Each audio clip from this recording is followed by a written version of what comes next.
Principal Matters Podcast, episode 452. Hi, friends. This is Will Parker, host of Principal Matters, the School Leaders Podcast, where each week we bring you inspiring, innovative, and imaginative ideas for your own school leadership. And this week, what a treat. We're going to be talking about reaching every student with my special guest, Dr. Tracie Swilley.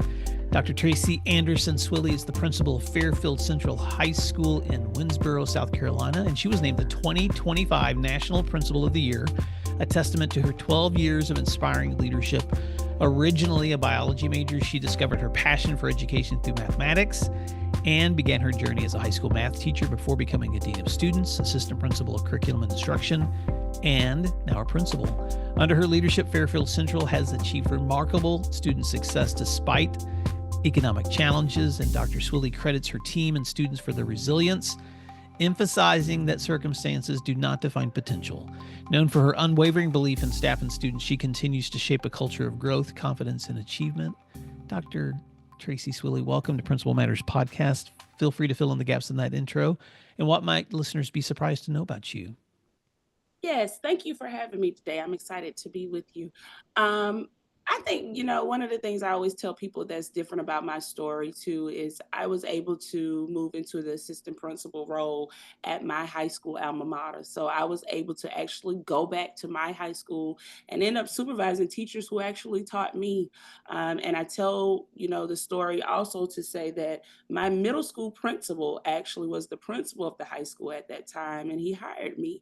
And so I use that story to talk to my kids about you're never knowing who you're going to interact along your journey and when that cycle is going to turn around. And you then are looking at that person as a potential employer.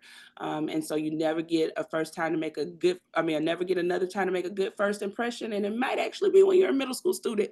And so I tell them the importance of being your best self each and every day. And so that's something that's different about my story that people are often shocked to hear about.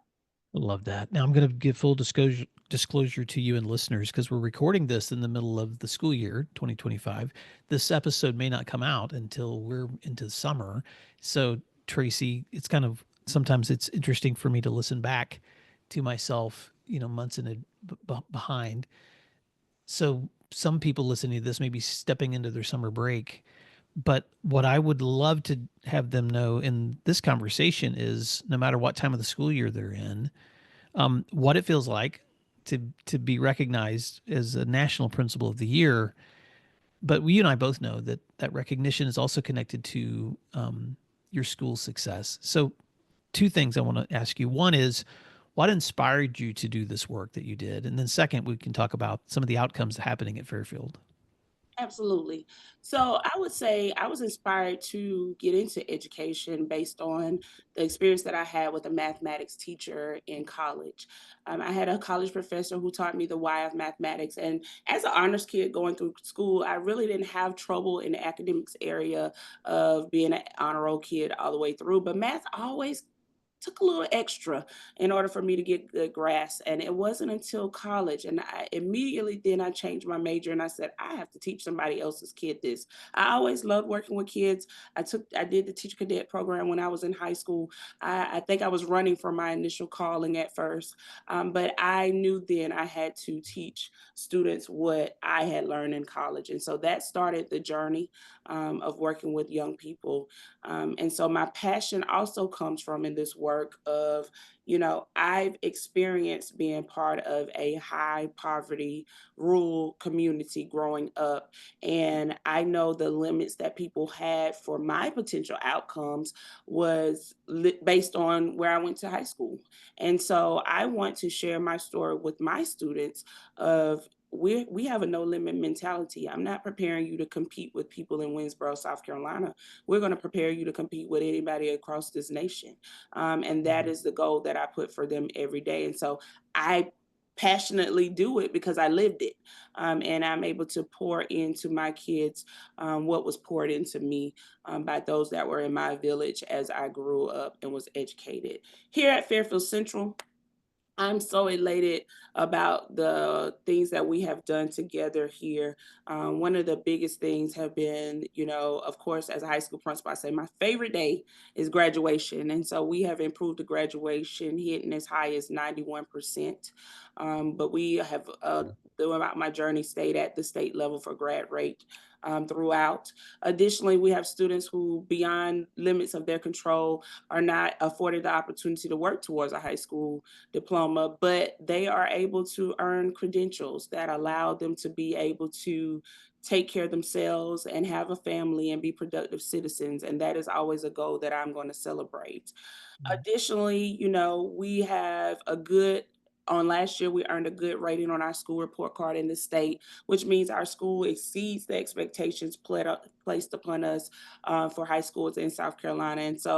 And that is the first time ever in school history. And so we are very, very excited about the work that we have done together as a school, our students, our staff, and community to make Fairfield Central great. Mm. Those achievements are so amazing. And I know they don't happen overnight. Um, they don't happen in isolation. And it's funny, Tracy, you and I actually met in Miami in January of 2025 when we were both attending the same SAM's National Innovation Conference. And you sat through my pre conference sessions on Pause, Breathe, Flourish. And then you took the main stage and just brought the house down, encouraging leaders and educators to serve every student that is in their communities.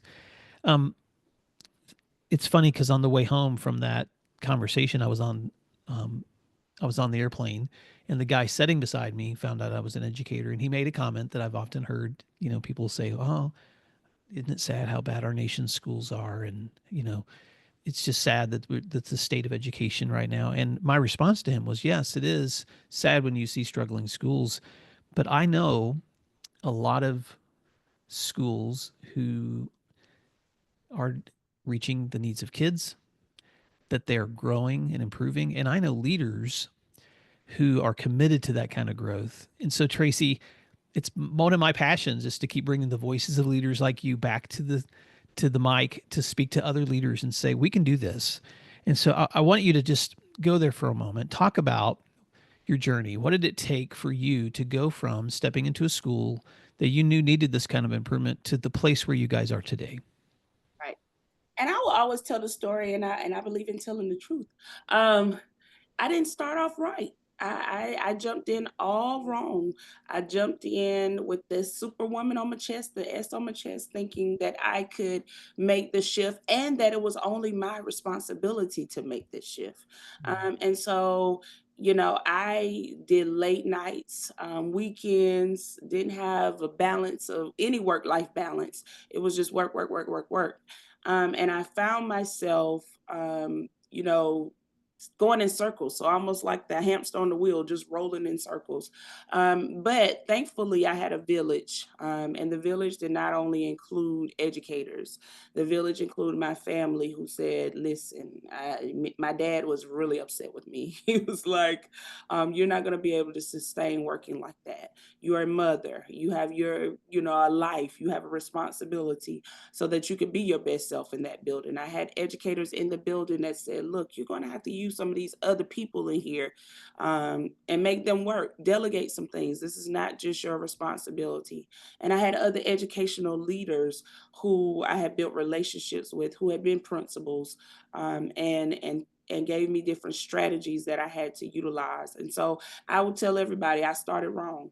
Then I learned how to use my people. I learned how to sit back and watch and observe, so that I could gain and make data informed decisions and not just making decisions from assumptions. I also learned the importance of it. You have to ensure that the environment is right before you can get to the work of improving student achievement, because you may make some quick gains by jumping just on the data of student achievement, but if you don't ensure that you have a culture and climate that is conducive to learning, and recognize that you have, as the leader, set the tone of that for the building, but then the teachers need to have a culture and climate in their classrooms so that it can sustain throughout the building, so when those doors shut, that the learning that you need to have happening in those classrooms are happening, such that you're able to get the results that you desire on those assessments. And when you have the right environment, the success is going to come on the assessments. It will take time. It's not an overnight fix. Um, but it will happen and you will be able to sustain that growth. It won't be just a glimpse in the dark, or we're crossing our fingers and hoping that we'll get the results we desire, because you have put in the work to be able to establish consistency on getting those results. So that would be a little bit of the journey that we have had and how we got to this point. Also, the main thing is too, we had to put some systems in place. Mm. It wasn't that we didn't have people working hard, but what were we working on? And so, really understanding how every role in the school building was essential to the learning, whether you were the registrar, the custodian, the cafeteria worker, whatever, everybody's role is essential in getting student achievement. And so, that was a big part of the journey, of making certain that everybody understood how they needed to do things in order to help our students. And then making certain our students understood Mhm. what was expected of them. And so a lot of times in high school, people assume, well, by the time they get to high school, they should know. No, we needed to teach them how to behave in the classrooms, how to behave in the hallways, how to behave in the cafeteria, how we act in a program and an assembly. We had to get them vested in what we were doing here at Fairfield Central. And so that is the journey. It did not happen overnight, but putting those things in place consistently over time worked for us here. What I love about that, Tracy, is your commitment that your entire school community becomes your classroom. And so you visited every single one of those areas with strategies, norms, systems, expectations in and out of classrooms for your teachers, for your staff, for your non instructional staff, because everybody becomes a part of that movement towards school improvement. I also know because I know your story, you have had an enormous commitment to creating a place that students are proud to be a part of. So talk about that commitment. How are you able to just instill that sense of pride in your students as to want to be a part of the school community? Right. So when I arrived as the principal, I was the fourth principal that senior class had experienced, and so they were looking at me like, let's see how long she's gonna make it. And so I made a commitment that day that I was going to be here at least to see a ninth grade class go through 12th grade. And so that is the big thing too, is being committed. And one of the things they said to me when I first arrived was, "Welcome to the field. What do you expect?" And it wasn't in a positive connotation. And I said, I expect greatness. And so we came up with a motto at that time of soaring to greatness. Griffins believe, Griffins achieve, and Griffins succeed. And we say that to this day, and kids can finish it off, because that is truly what we're doing. We're preparing our kids to achieve and succeed. But they first had to believe that they could do it. And so we made sure that we laid out a pathway for all students to experience success. And they don't just graduate from Fairfield Central High School saying, oh, I got to go to work, or I got to go into the military, or, maybe I want to go to college. No, you leave equipped, ready to go to any of those options that you are able to do. And you know the pathway to get there, and you know the pathway to be successful once you are there. And so we had to make certain that we change that mindset. We had to instill in them that when people are talking about Fairfield Central, they're not talking about these bricks and mortar, they're talking about your school. So you got to have pride. And so we use that, our PBIS matrix, and we tied everything into the Griffin mascot. And, the Griffin is a mythological creature. But I told them, I said, you're comprised of the king of the beasts and the king of the air. You are made to dominate. Like we had to build that in them so that when they walk out of the school, they know I go to Fairfield Central and I'm proud of it.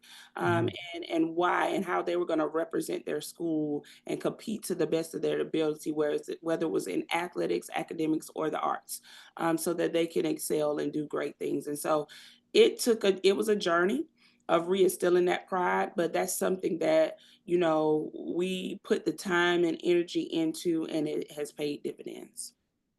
Well, you made me a believer, Tracy. So this is the field. We are soaring to greatness. Griffins believe, they achieve, they succeed.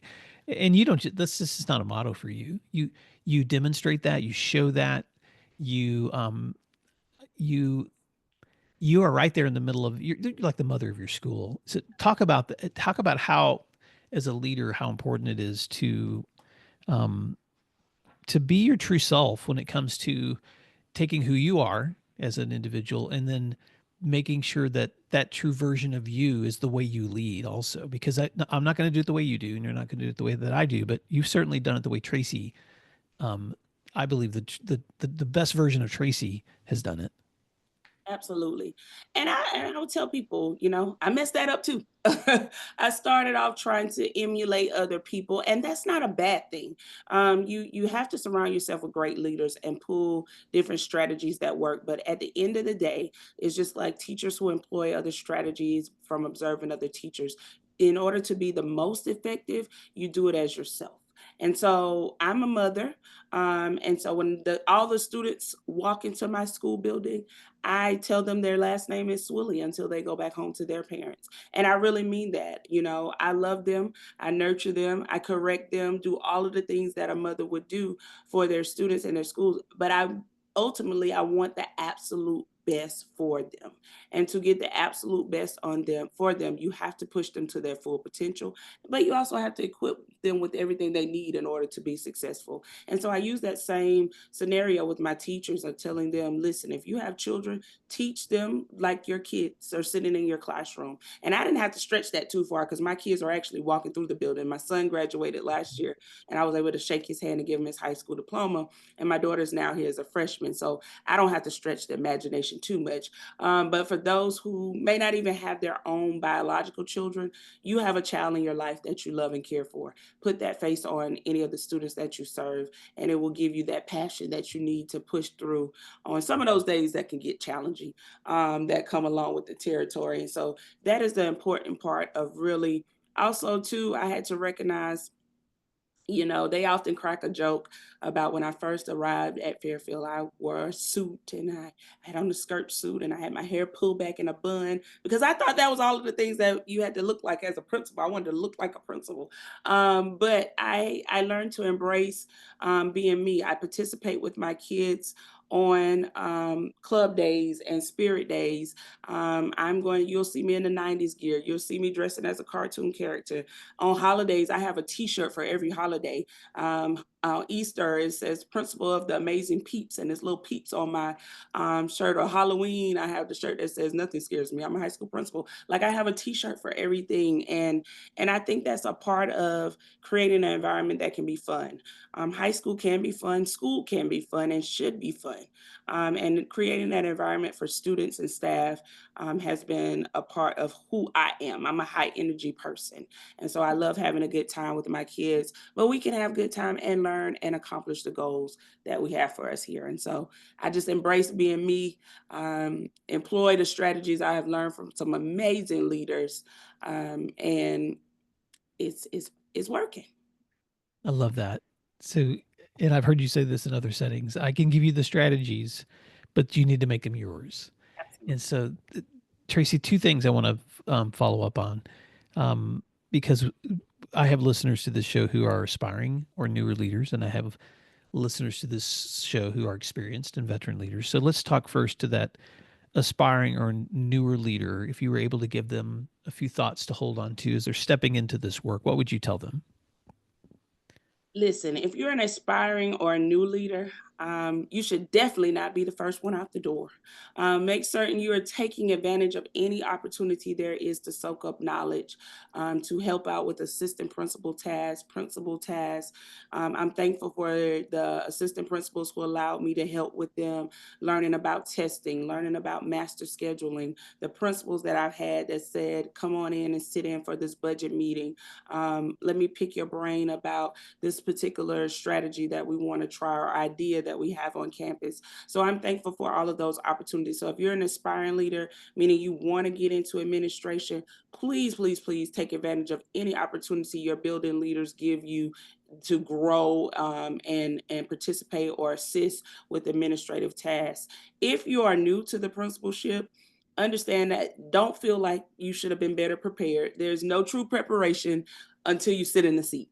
I think you can do as many things to get your feet wet into the role, which is great. But is nothing like sitting in the seat. So as a new principal, I would tell you to make certain you tag onto a mentor who has been able to have the success that you desire to have, and surround yourself with resources of reading professional literatures, podcasts like this one, and things. People in your village that have achieved the goals or walking the path that you desire to embark upon. Give yourself grace, recognizing that you don't have to know it all. Everybody thinks the principal has to know it all, but based on the experiences that you have when you were an inspiring leader, you should know where you can go and gather the information that you need in order to be successful. So don't feel like you have to know it all. You don't have to be a content expert of every single area in your building. You just simply need to know the strategies that are best practices for all of those content areas, and then play to your strengths. Lead where you're strong, team where you're weak. You don't have to do it all.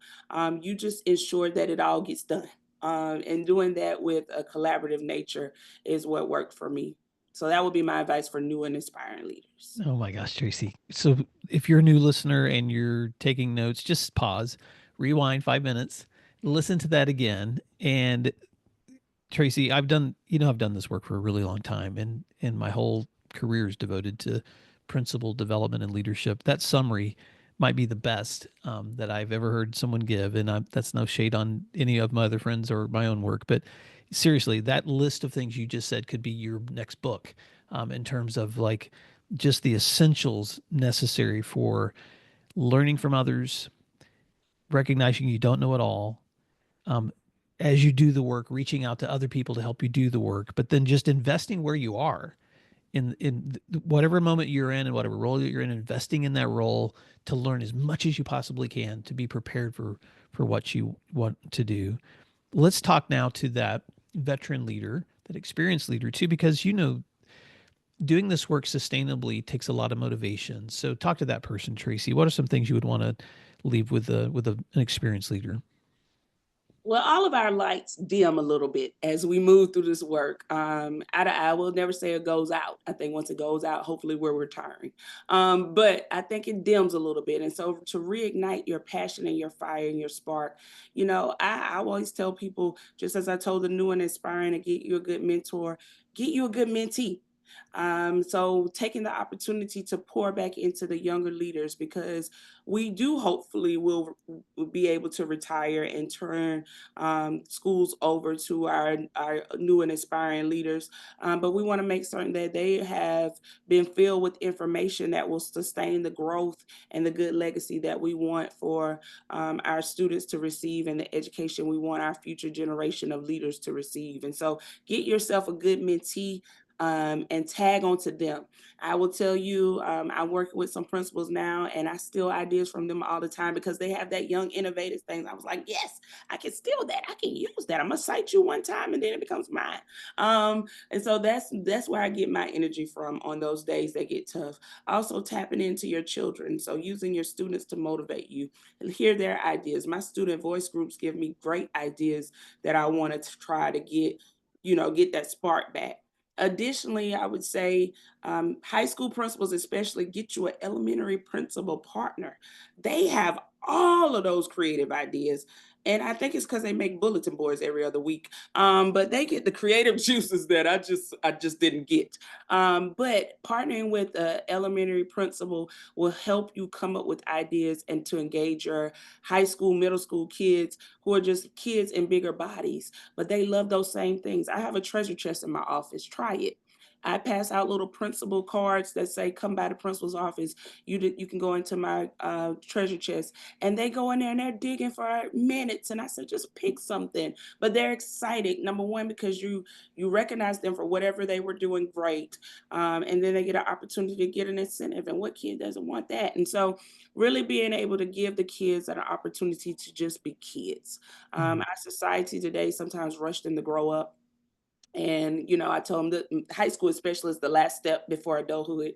And so enjoy being a kid. Take advantage of being that kid. So high school principals, get you a good elementary, middle school buddy. Collaborate with them, share ideas, but make certain leaders you have a village. Leaders need a village too. Mhm. Oftentimes, people will check on the students. People will check on the teachers. but not many people say, well, how's the principal? And so leaders need villages too. So make certain you have people in your life that will pour into you, fill your cup, reignite your fire so that you can do this work for kids each and every day. Oh my gosh. Tracie Swilley, I want listeners to know how they can stay connected with you. So before we leave, I really want you to give them an opportunity for them to just find out um, if they want to bring you in, because you do PD with staff, you speak at conferences, but I also know you love to build friendships. So how can listeners stay connected with you? And then what's a final word of advice that or parting word that you'd like to leave with listeners? Absolutely. So you can stay connected with me. I am on X at Principal T Swill. Also LinkedIn on Tracie Anderson Swilley. I will also say I have my own LLC, educate-her.com. So playing on the word educator, but educate her. So educate-her.com. And there you can email me. We can chat. We can talk to figure out what we need to do next or what information that you would like from me. My advice would be we need passionate educators. We really the cliche term that we always hear is educators make all other careers possible, but it's really factual statement. Mhm. Educators do make all other careers possible, and we have a powerful role to impact the next leaders in our society. We could have the next president in our schools. We could have the next doctors, lawyers, educators. We need to work like our future depends on it because it does. Mhm. And so making certain that you trust the process. I think this age of accountability and school systems, um, uh, making certain first that you just jump in and create the type of environment where learning will occur. If you have quality teaching and learning occurring every day for your students, the results will come. The results will not come overnight, but they will come. So trust the process. Keep that plan, do, check, act cycle in your mind. Always ensure that your kids are getting high quality, rigorous education curriculum based on standards, that they're receiving high quality materials, and that you just, ensure that you have the best leaders, teachers, educators, custodians, cafeteria workers, everyone who is essential to the learning process in your building, motivated, pumped to impact our future and the next generation. So I would just give you that advice of trusting the process, ensure that you have the right people in your schools, on the right seat on the bus, and then make certain you devote the time and energy to make certain your environment is conducive to learning would be my parting advice. Dr. Tracie Swilley, this has just been such an honor. And the next time someone asks me, man, do you think our nation's schools can really reach these kids? I'm going to say, yes, we can. And can I introduce you to Dr. Tracie Swilley? So Dr. Swilley, thank you for your belief in your students, but not just in your students. Thank you for being an inspiration and a model for leaders across this nation. Congratulations on your honor. And Principal Matters listeners, thank you for the devotion that you give every single day to making a difference, because what you do matters. We'll see you again next week. Thanks, Tracie.